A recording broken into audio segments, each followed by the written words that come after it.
Yes.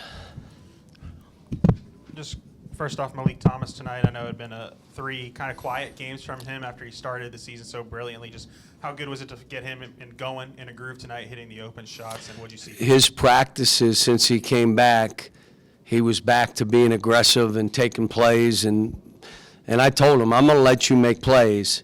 You just can't go crazy 25 times. But there can be a couple times a half, and I want you to play. And then I've just been on him about his shooting. He's trying to beg the ball in. You can't. Just shoot it. If it goes, it goes. But I'm from Pittsburgh, and I told him, I know when you went home what you were hearing, because I'm from Pittsburgh. And for you to come back with the attitude he had, smiling, Coach, I hope you had a great Christmas, and then practice the way he did, I said, you watch, you're going to break through. And the team loved it for him. I sat down with he and Darius, and I said, Darius, get him going. Let you do some things to get him going.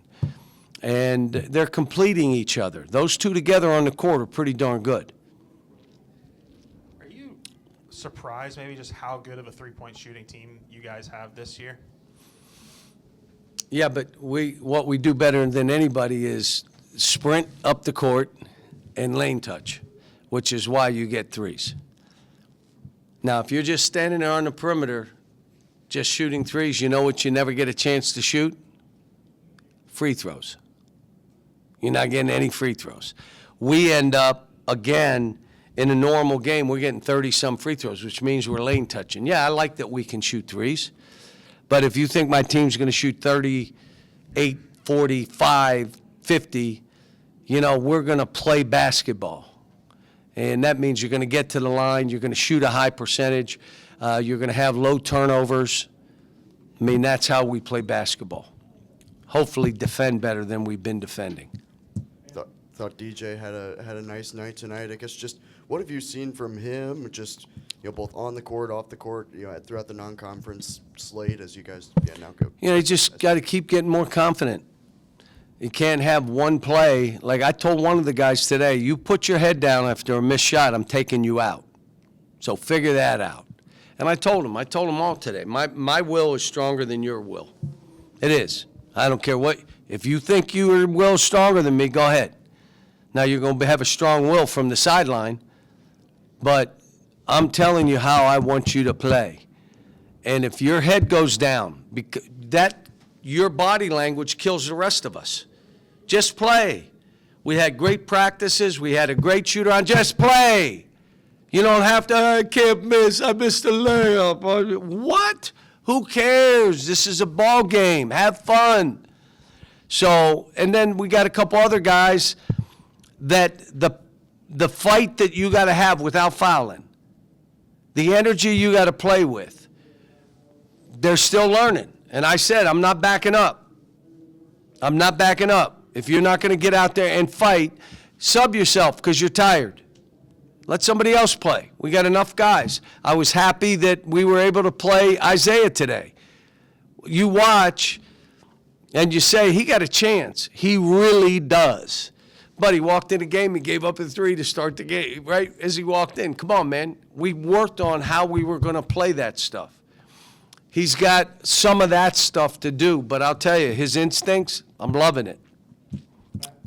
Yeah, somebody asked the players is just, what do you think the potential of this team is when the second unit can play as well as it just did? No, I think that why I'm being tough and why I'm holding them accountable and why I'm telling them my will is strong. You're going to do this right. And the reason is we got a chance of being really good.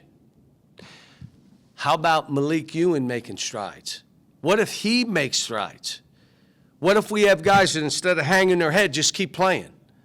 What if we're fighting out of, how about if we get more than just one guy to play with all-out abandon? Who is it, if you've watched the games? Thank you. Billy Goat. What if we had 3 or 4 guys playing like him? And they can, but you know why you don't? It's really hard. If it were easy, everybody would play that way. They don't. They don't. I'm not just talking my guys. I'm talking anybody in the country. But what if we had 3 or 4 guys saying, I'm going to play like that?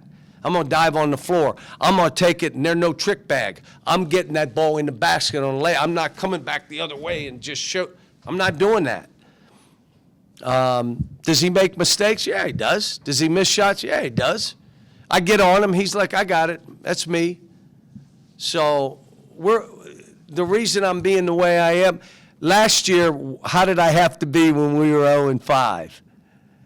We're okay. I can't really get on anybody because they're so fragile. We're gonna go.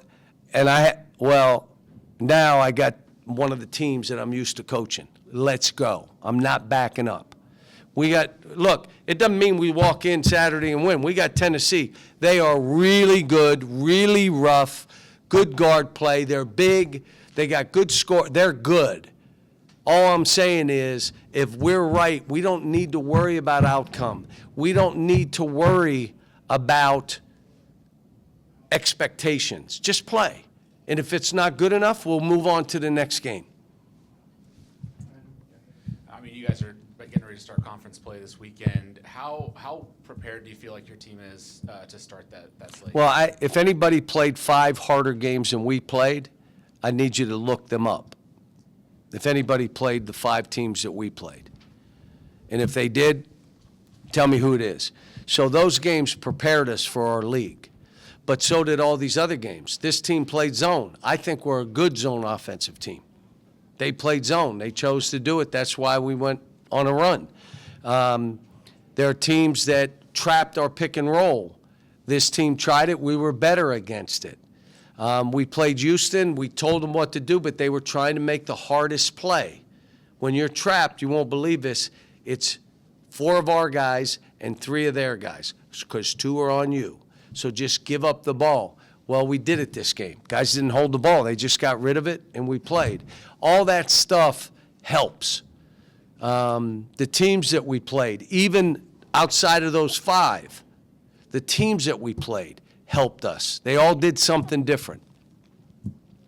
Coach, it feels like the makeup of this team allows you to kind of come in and just let them play. You just mentioned, based off of the schedule, how difficult of a schedule you played, coming off of a break and then going up against James Madison right before conference play. I feel like a lesser team might have let up. As a coach, like, how do you prepare for a potential matchup like this when it's taking place? Well, first of all, I'm like, why did we schedule this game now? Because I know, and I know Preston, and I know his teams defensively, and they play with confidence. So I'm happy that we were able to do what we did. But they made a run. We broke down defensively 5 times because we let up. We got up 20, and we backed up. And then we went back again. I subbed, and all of a sudden the energy went back. So, and that's why I'm telling them. I told them 3 days ago, there's some guys on this team that are not starting that could easily start, and they're not saying one word. There are guys on this team that should be playing more minutes, and they will. But what does that mean? If I play them more minutes, somebody else got to play less minutes. So understand that there are guys here that are doing more, that deserve more minutes, and that's part of what we have to do too. Coach, your comments from this summer about a solution to the transfer portal have kind of resurfaced this week in light of what's happening over at Baylor. Just wondering if you have any comments on that. Well, look, I don't blame coaches. I've got friends that are playing with 27-year-olds and they feel bad. I said, don't feel bad. We don't have any rules. Why should you feel bad? But let me give you this. Real simple. The rules be's the rules. So if you put your name in the draft, I don't care if you're from Russia and you stay in the draft, you can't play college basketball. Well, that's only for American kids. What? If your name is in that draft and you got drafted, you can't play because that's our rule. Yeah, but that's only for American kids. Okay, now, here's the next lawsuit. Well, we don't have a say over European players. You do if they're playing in college basketball. So that means you don't have a say over high school kids. So whatever a high school kid does before he comes here, don't you do one thing, because there's a suit. Because what you're saying is, if he's in Europe, we don't have the same rules. What?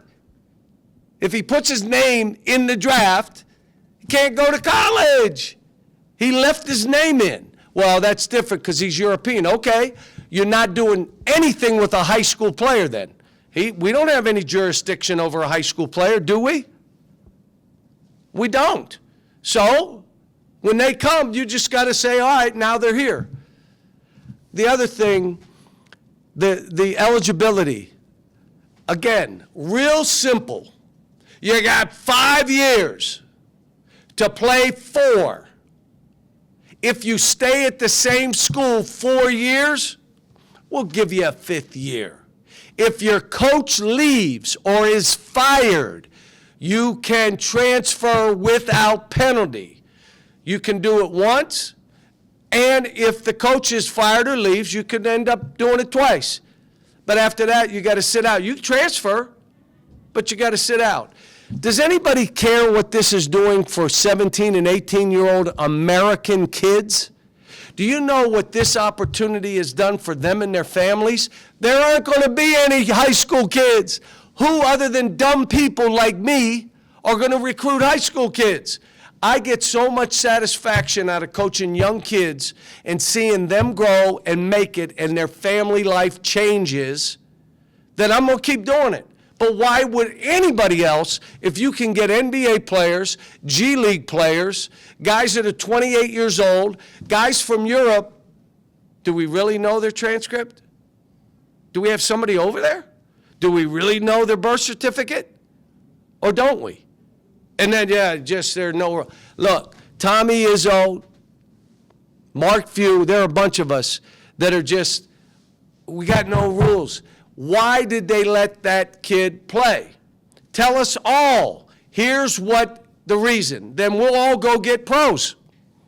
We'll go find them. Here's my second thing. You ready? No one listens to me, I told you. My wife, I talked to her, she's not even listening. She got ear things in and I didn't know. I'm talking to her. You ready? Mid-season, unless you're in the school. This is an easy rule. We can do this, NCAA. Don't tell me about lawsuits. If you join a program at mid-season, you cannot play that season. If you're in school and have to get yourself eligible, that's okay. You can play the second term without playing the first. What? So now, let me ask you this. What does that do for the kids in the program that you're bringing kids in at midseason when it was their opportunity? I mean, I just don't get any of this. And again, Tommy, Mark Few, myself, we got my son, their sons are in this. I just want to help it before I'm out for my kid. I'm very selfish. But it's for that. But this stuff here, I just gave you what we could do. I'm going to give you one other. The collectives on our campuses, whether you're doing it through your media people, whatever, cannot be involved in recruiting in any way or transfers. But if a kid's on your campus for a year, give them what you want to stay. So we'll get more kids staying. How about this? It'll be great for them academically. They'll probably make more money, but they'll be academic. We're not going to have kids leaving after transferring 4 times. What's the percentage of kids that make the NBA? Unless you play for me. What would be the percentage? Like it's like 1% or less? That means 99% of the college players that are getting money, it's fugazi. Fugazi.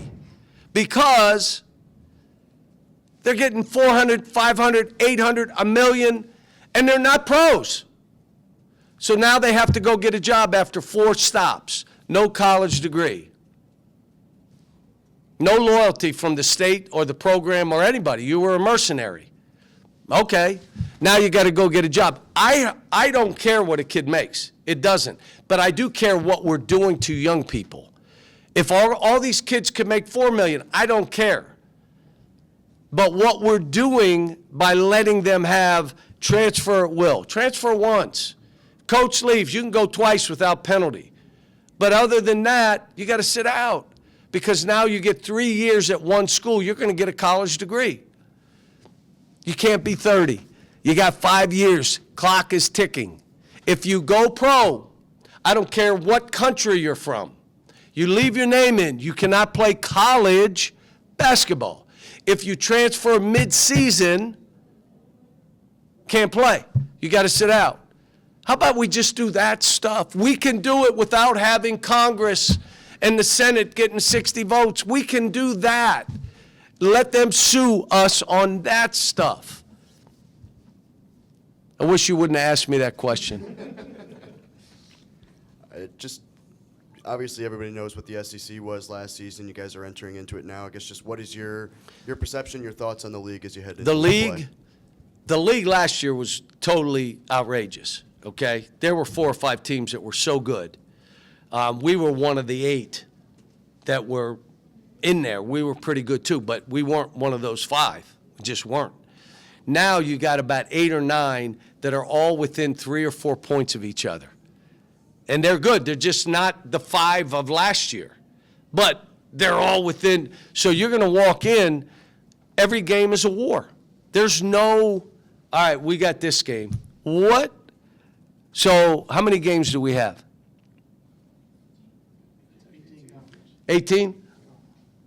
I just know about the next one. 18. There are going to be 18 wars. I like the fact that we got 8 guys. Really, Isaiah gives us 9. So we may be able to withstand some error, some bad play. You know, it's hard if 3 of your top players play poorly. Like, I don't want to say no-show. What's another word? But, huh? Like maybe ghost or whatever? Yeah, they ghosted. So if you have 3 out of your best 5 or 6, you're not going to win in this league. So everybody, they don't have to play great, but you got to show. You got to post. And then you got to battle. Doesn't mean you're making every shot, doesn't mean you won't turn, but you're fighting and you know they know you played in that game. So we got work to do. League is going to be good again. My guess is, how many we get in last year? 14. I'm not sure it'll be 14, but I bet you it's 12.